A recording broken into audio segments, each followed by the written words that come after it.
පණ්ඩුකාභය රජතුමා යනු ලාංකීය ඉතිහාසයේ වැදගත් ස්ථානයක් හිමි කර ගන්නා අනුරාධපුර රාජධානිය නිල වශයෙන් ස්ථාපිත කළ සහ සංවිධානය කර පාලකයා ලෙසින් හඳුන්වා දෙනු ලැබේ.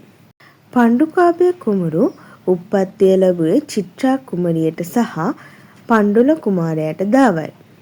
කුඩා කලදී මාමාවරුන්ගෙන් සැඟවී සිටි මෙතුමා මාමාවරුන් සමග සටන් කොට පරාජය කොට රජකම ලබා ගත්තේය. ඒ සටන්වලදී උදව් උපකාර කළ පාලි කුමරිය සමග මොහු විවාහ විය.